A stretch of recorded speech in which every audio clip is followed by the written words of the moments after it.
जय श्री श्याम, हारे के सहारे की जय हो, शीश के दानी की जय हो, लखदातार की जय हो।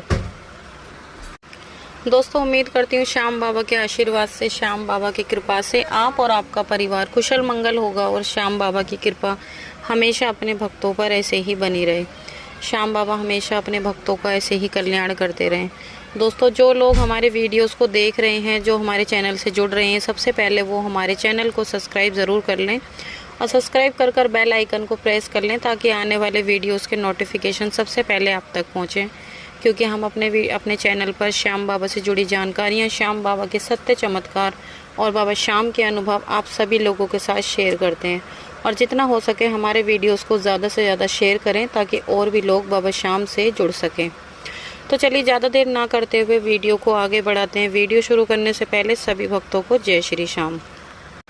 तो दोस्तों, आज का हमारा टॉपिक है कर्ज। अक्सर लोग कर्ज से बहुत ज़्यादा परेशान हैं, क्योंकि अक्सर देखो आज के वक्त में है क्या, पैसों की हर इंसान को ज़रूरत है, चाहे वो छोटा हो चाहे बड़ा, हर इंसान को पैसों की ज़रूरत है। क्योंकि पैसा एक ऐसी चीज़ बन चुका है आज के टाइम पे हमारी लाइफ में कि जिसके बिना ये समझो कि जीना मुश्किल है, जीना बिल्कुल मुश्किल है। तो पैसा एक ऐसी चीज़ बन चुका है इंसान की लाइफ में जिसके बिना ये जीवन बेकार है। और अक्सर लोगों के साथ क्या होता है, देखिए हर इंसान की लाइफ में परेशानी आती है। ज़्यादातर मिडिल क्लास के लोगों में बहुत ज़्यादा ये प्रॉब्लम देखी गई है कि परेशानी इतनी होती है कि जिसकी वजह से इंसान को अक्सर कर्ज उठाना ही होता है। कोई ना कोई ऐसी दिक्कत आके खड़ी हो ही जाती है जिसकी वजह से कर्ज उठाना पड़ता है। कभी घर में कोई ऐसी परेशानी होती है, कोई बीमार है, कभी पैसे नहीं है, या घर में किसी की शादी है, या फिर कभी घर बनाना है। कोई ना कोई ऐसी परेशानी होती है जिसकी वजह से इंसान को कर्जा लेना ही होता है। 99% ऐसे ही मिलेंगे लोग आपको जिसमें देखो आज के वक्त में पैसा, क्योंकि हर इंसान की ज़रूरत बन चुका है। और कुछ ऐसी मजबूरियां बन जाती हैं इंसान की कि इंसान अगर कमाता भी है ना, उसकी कमाई में वो गुजारा भी नहीं कर पाता, क्योंकि काम इतना है नहीं जितना खर्चा है आज के टाइम में लोगों का, है ना। तो पैसे की इस टाइम आजकल हर इंसान को ज़रूरत है। देखो अमीर लोगों का तो है, उनका तो अपना बिजनेस है, सब कुछ है, बढ़िया है, तो उनको तो पैसों की कोई प्रॉब्लम होती ही नहीं। बट मिडिल क्लास के जो लोग होते हैं उन्हें अक्सर पैसों की बहुत ज़्यादा परेशानी होती है, जिस वजह से कुछ लोग मैंने ऐसे भी देखे हैं कि कुछ लोग तो इतने ज़्यादा कर्ज में दब जाते हैं कि जिसकी वजह से उनको सुसाइड तक करने की नौबत आ जाती है। तो देखिए कर्ज, पहली बात तो सबसे पहली चीज़ कोशिश यही करें कि कर्ज कम से कम लेने की कोशिश करें। कोशिश करें कि आपको कर्ज लेना ही ना पड़े। जितनी आपकी सैलरी है, जितना आप कमा पा रहे हो, कोशिश करें कि आप उसमें ही अपना गुजारा कर सकें, है ना। क्योंकि मेरे पास एक भैया आए थे जिन्होंने मेरे को ये अपनी सत्य कहानी बताई है, तो मुझे लगा कि मुझे इस कहानी के ऊपर, इस टॉपिक के ऊपर बात करनी चाहिए। क्योंकि उन्होंने जो आज मेरे को बताया है वो मैं चाहती हूँ कि मैं आप लोगों के साथ भी शेयर करूँ। तो एक भैया मेरे को मिले जो वो बहुत ज़्यादा परेशान थे, बहुत ही ज़्यादा परेशान थे। पहले उनका काम वगैरह बहुत अच्छा चल रहा था, सब कुछ सही चल रहा था, पर अचानक से ना उनका काम वगैरह एकदम ठप हो चुका था, जिसकी वजह से उन्हें परेशानियों का सामना करना पड़ा। कर्ज लिया और वो कहते हैं कि पता नहीं मेरी ज़िंदगी में ऐसा क्या हुआ कि मैंने लाइफ में कभी इतनी परेशानियां नहीं देखी जितनी मुझे अब देखनी पड़ी। एक कर्ज ख़त्म नहीं होता कि दूसरा कर्ज चढ़ जाता है। इतनी उन्होंने परेशानियां देखी, उनको समझ नहीं आ रहा था कि शायद ये आखिर हो क्या रहा है मेरे साथ। तो ऐसे में ही अक्सर लोगों के दिमाग में क्या होता है, उन भैया के दिमाग में भी यही आया था कि भाई शायद मेरे ऊपर किसी ने कोई जादू टोना करा दिया, किसी ने कुछ करवा दिया। देखिए ये चीज़ होती है, ऐसी बात नहीं है कि नहीं होती, होती भी हैं, पर अक्सर ऐसा भी ज़रूरी नहीं है कि हर टाइम, मतलब अगर आप कोई इंसान परेशान है तो उसके ऊपर किसी ने कुछ कराई दिया। क्योंकि देखो कुछ तो इंसान की परेशानियाँ ऐसी हो जाती हैं जिसकी वजह से मतलब वो टेंशन में आ जाता है, जो उसके दिमाग में ऐसी ऐसी बातें चलने लग जाती हैं। अब वो भैया भी इतनी ज़्यादा परेशान थे, बहुत परेशान थे। और नाम बता देती हूँ मैं आपको उनका नाम विजय है, वो गाजियाबाद के रहने वाले हैं। अब इतनी ज़्यादा जब उन्होंने परेशानियाँ झेली, वो कहते हैं कि मैं बहुत ज़्यादा टूट चुका था, यहाँ तक को मेरे को लग रहा था कि भाई मैं सुसाइड कर लूँ। क्योंकि है ना, वो सबसे बड़ी उनकी मेन प्रॉब्लम थी कि जिस वक्त उन पे पैसा था ना, वो गलत संगत में पड़ गए थे। वो खुद बताते हैं, कह रहे कि जब मेरे पे पैसा था मैंने पैसे की खुद ही कदर नहीं करी। मैंने जुए में, सट्टे में बहुत पैसा उड़ाया, दारू पी। मेरे घर वाले मुझे बहुत रोका करते थे पर मैंने किसी की नहीं सुनी, और उनकी इसी वजह से उनके घर में रोज़ लड़ाई झगड़ा कलेश भी रहता था, पर उन्होंने किसी की बात नहीं मानी। अब वो कहते हैं कि मुझे इतना ज़्यादा एहसास हुआ जब सब कुछ मैंने अपने ही हाथों से ख़त्म कर दिया, अपने परिवार को रोड पे लाके खड़ा कर दिया। मेरे को लग रहा कि बस अब मेरे सारे रास्ते ख़त्म हो चुके हैं, सारी गलती का गुनहगार सिर्फ मैं हूँ, जो भी कुछ करा है मैंने करा है। तो वो कहते हैं कि मेरे को बस ऐसा लग रहा था कि अब तेरे पास और कोई रास्ता नहीं, बस तुझे सुसाइड कर लेनी चाहिए, तेरे को जीने का कोई अधिकार नहीं है। ऐसा ऐसा उनके दिमाग में आने लगा, वो बहुत ज़्यादा परेशान होने लगे। अब हुआ क्या, अचानक से उनके घर के पास ही कहीं बाबा श्याम का जागरण हो रहा था। अब जो होता है ना, जब इंसान का माइंड डिस्टर्ब होता है उसे कुछ भी अच्छा नहीं लगता।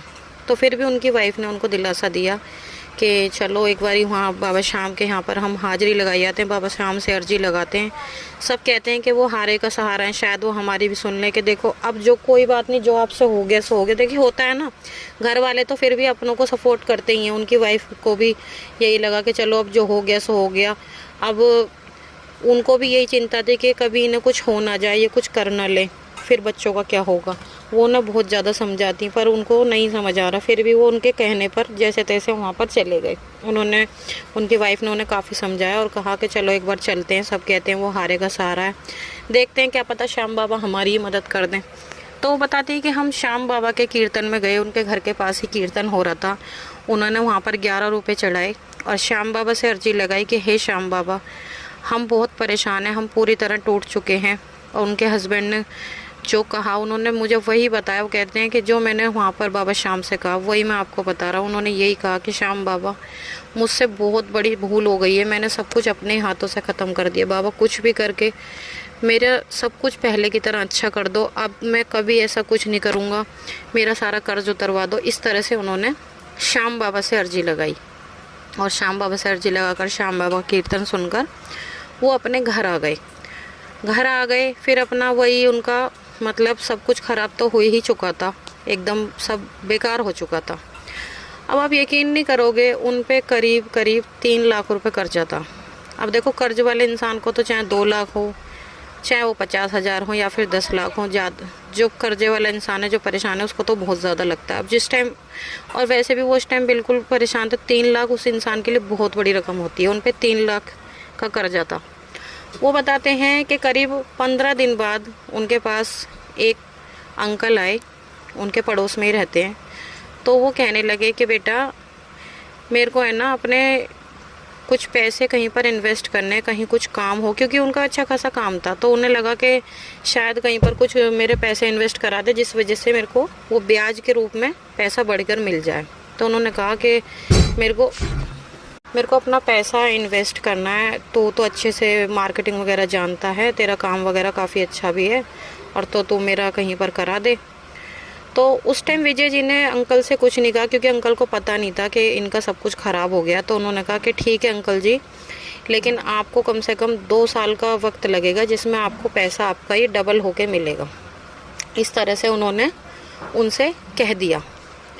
कोई बात नहीं, तो अंकल ने कहा कि ठीक है कोई दिक्कत नहीं, मैं 2 साल का वेट कर लूँगा, और मतलब मुझे मेरा पैसा डबल होके मिलेगा, तो मेरे को तो फ़ायदा ही है। अब उन्होंने 3 लाख रुपए ले लिए।